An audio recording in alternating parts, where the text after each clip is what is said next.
जय गुरु गोरखनाथ। ओम नमः शिवाय। मैं किस्मतनाथ। मेरे पास दिल्ली से कॉल आया था। उन्होंने मेरी वीडियो देखी। वीडियो देख के मुझे कॉल किया क्योंकि वो लोग बहुत परेशान थे, क्योंकि आज से कई साल पहले उनके पिताजी भी चले गए थे। क्योंकि जैसे हमने चेकिंग के लिए उन लोगों की फ़ोटो मंगाई कि हम चेक करके बताते हैं क्या प्रॉब्लम है क्या नहीं, तो हमने देखा कि 2 प्रेत इसके पिताजी के ऊपर किसी ने छोड़ रखे थे, जिससे वो 2 प्रेत इसके पिताजी को ले गए। उसके बाद वो लड़का जो थोड़ा सा मेंटली डिस्टर्ब होना शुरू हो गया था, उसकी शादी भी हो गई थी, पर उसके बावजूद किसी ने अलग से उसके ऊपर भी 2 प्रेत भेज रखे थे। 2 प्रेत तो उसके पिताजी के ऊपर भेजे हुए थे, जो उसके पिता को ले गए अपने साथ। वो 2 प्रेत लड़के के ऊपर अलग से छोड़े हुए थे। उसकी शादी तो हो चुकी थी, पर जो वो प्रेत थे घर में बहुत लड़ाई झगड़ा आपस में करवाते थे। बड़ी मुश्किल से उनके घर में एक बच्ची हुई थी। बच्ची होने के बाद वो जो प्रेत थे उनके घर में, वो उसकी वाइफ को गलत चलाने लग गए। वो गलत रास्ते पे जाने लगी, घर में कला कलेश लड़ाई झगड़ा करने लगी। और जो लड़का था वो थोड़ा मेंटली डिस्टर्ब होना शुरू हो गया। घर में परेशानी आ गई, क्योंकि पिताजी तो पहले ही नहीं थे, एक माता थी, एक वो बच्चा था। और इतना लड़ाई झगड़ा उन प्रेतों ने करा दिया घर के अंदर कि हार के उसका आपस में दोनों का डिवोर्स ही हो गया।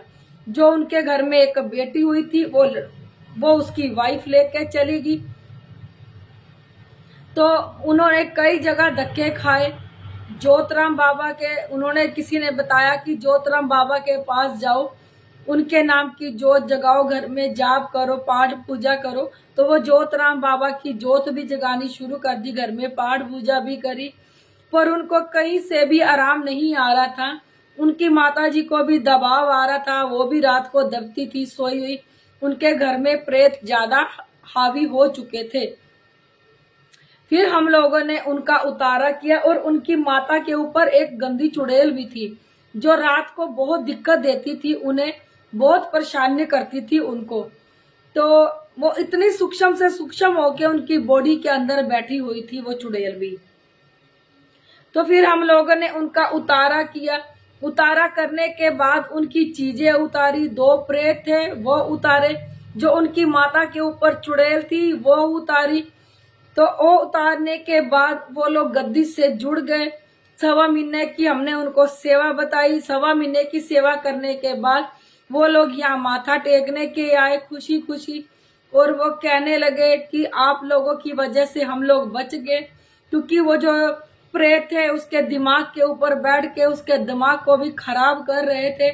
जो माता जी थी वो बहुत परेशान थी अपने बच्चे को देख के, क्योंकि माँ अपने बच्चे को देख के परेशान होगी कि उसके बच्चे के साथ क्या हो रहा है। क्योंकि पति तो वो अपना खो चुकी थी, पर वो अपने बच्चे को खोना नहीं चाहती थी। तो हम लोगों ने उनका वीडियो कॉल पे उतारा किया। उतारा करने के बाद उनकी चीजें उतारी। चीजें उतारने के बाद उनके घर में हमने जोतराम बाबा की जोत जगाई, क्योंकि वो जोतराम बाबा को मानते थे। तो हमने कहा क्योंकि हम लोग किसी से भी अलग से जोत नहीं जगाते, जिसको जो लोग मानते हैं उन्हीं की घर में हम जोत जगाते हैं। पर बात यह है कि जब हम जोत जगाते हैं तो वो उन्हीं की जोत जगाना शुरू कर देते हैं जिसका हम बोलते हैं। जैसे उन्होंने कहा कि हमने जोतराम बाबा की जोत जगानी है, हमने कहा आप उन्हीं की जगा सकते हो, हमें कोई दिक्कत और परेशानी नहीं है। मैं आप लोगों को यही कहना चाहती हूँ, जिसके घर में लड़ाई झगड़ा कला क्लेश ज्यादा होने लग जाए, और बिना बात से घर में लड़ाइयां और बिना बात से कोई परेशानी आके खड़ी हो जाए, आप लोगों को, अगर आपकी शादी हुई है, आपकी पत्नी बेमतलब लड़ रही है, बेमतलब के झगड़े कर रही है, क्योंकि जिस घर में प्रेत होते हैं वो प्रेत जिसकी पत्नी होती है उसको छोड़ के वो खुद ही अपनी पत्नी बना के उसको रखना शुरू कर देते हैं। फिर वो घर में हर किसी से वो लड़ाई झगड़ा करना शुरू करवा देते हैं। सबसे पहले पति से लड़ाई झगड़ा करवाते हैं, क्योंकि वो प्रेत अब उसके पति से उसको दूर रखते हैं, क्योंकि उन्होंने खुद ही पत्नी बना के रखा होता है, तो वो पति के पास जाने नहीं देते। जिस घर में ये चीजें हो रही हैं, कला क्लेश बहुत हो रहा है, पत्नी अपने पति के पास नहीं जा रही, या लड़ाई झगड़ा बहुत कर रही है, तो छोटी छोटी बातों पे हो रहा है, बिना मतलब से हो रहा है, पता ही नहीं चल रहा कहाँ से बात आ रही है, कहाँ पे खत्म हो रही है। तो वो एक बारी वो लोग अपनी अच्छी गद्दी से जुड़ो। अच्छी गद्दी से जुड़ने के बाद अपनी चेकिंग कराओ कि घर में क्या प्रॉब्लम हो रही है, क्या नहीं। जैसे उस बेचारे का तलाक भी हो गया, वो प्रेत उसके पिता को भी लेके चले गए और घर से उसकी पत्नी भी चली गई, क्योंकि जिस घर में ये प्रेत चले जाते हैं उस घर में लड़ाई झगड़ा कला क्लेश इतना ज्यादा बढ़ जाता है। क्योंकि देखो काम काज भी बंद कर देते हैं। वो लड़का एक अच्छे से कमा रहा था, अच्छे से अपनी जिंदगी बसर कर रहा था, उन प्रेतों ने उनका काम काज भी बंद कर दिया। बेचारे बहुत ही गरीब थे, क्योंकि जिस घर में प्रेतों का वास हो जाए उस घर में परमात्मा का वास नहीं होता फिर। और काम काज भी छूट गया, बेचारा घर बैठ गया, एक कोने में घर में बैठा रहता था, ना किसी से बात करता था ना कुछ, चुपचाप आराम से अपने कमरे में वो बैठा रहता था। इतना ज्यादा वो परेशान हो चुका था, प्रेतों ने इतना ज्यादा परेशान कर दिया। मैं बार बार यही कहती हूँ, अच्छी गद्दी से जुड़ो, अपनी नेगेटिविटीज चेक करो। अगर घर में आपको कोई लक्षण लग रहे हैं कि ये बिना बात से क्या हो रहा है, घर में आपको कुछ भी दिखे कि ये चीज नहीं होनी चाहिए थी और ये चीज क्यों हो रही है, तो देखो अपनी चेकिंग कराओ, एक अच्छी गद्दी पे जाओ। ये नहीं है कि भेड़ चाल बन पड़ो, वो भी जा रहा है और मैं भी चल पड़ू उसके पीछे पीछे। परमात्मा ने आंखें दी है, बुद्धि दी है, कान दिए, देखो सोचो सुनो समझो, फिर जाके कोई डिसीजन लो कि आपके लिए क्या ठीक है और क्या नहीं ठीक। किसी के पीछे पीछे नहीं चलना। आज देखो उनकी चीजें उतारी, उनका बच्चा जो चीजों ने दिमाग पे असर डाल रखा था वो खत्म हुआ। आज वो बच्चा अपने काम की तलाश में है, क्योंकि उसका धीरे धीरे वो बच्चा बिल्कुल सही हो गया। घर में सुख शांति है, जो भी कार्य वो करते हैं गद्दी से पूछ के करते हैं। जो भी कुछ करना है उन्होंने हमें कॉल करते हैं, पूछते हैं कि हम ये कार्य करें कि ना करें, क्योंकि वो गद्दी को मान के वो लोग चल रहे हैं। आप भी अपनी समय समय पे अपनी जांच कराते रहो, ताकि आपका घर भी खराब ना हो जैसे इस बच्चे का खराब हुआ।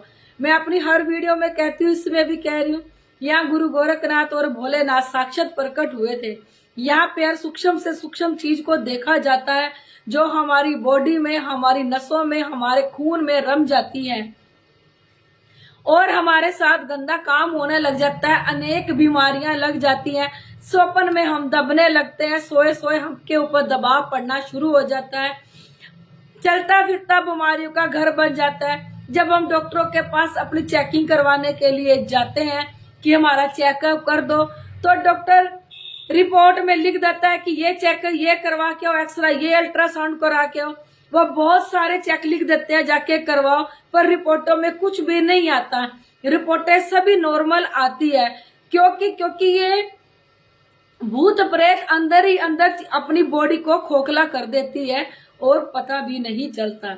अगर आपको कोई दवाई नहीं लग रही, अपनी चेकिंग कराओ, क्योंकि जब हमारे शरीर में कोई नेगेटिविटीज आके बैठ जाती है तो दवाई हम नहीं खाते, दवाई वो भूत प्रेत खाते हैं, क्योंकि तब वो शरीर हमारा नहीं होता, वो शरीर उन भूत प्रेतों का होता है जो आपकी बॉडी के अंदर होते हैं। इसलिए आपको अगर कोई बीमारी भी आपकी बॉडी में है ना, तो ये आप लोगों को दवाई भी लगने नहीं देते, क्योंकि ये दवाई उनके अंदर जाती है, आपके शरीर में नहीं लगती, तभी आपको कोई दवाई का असर भी नहीं होता।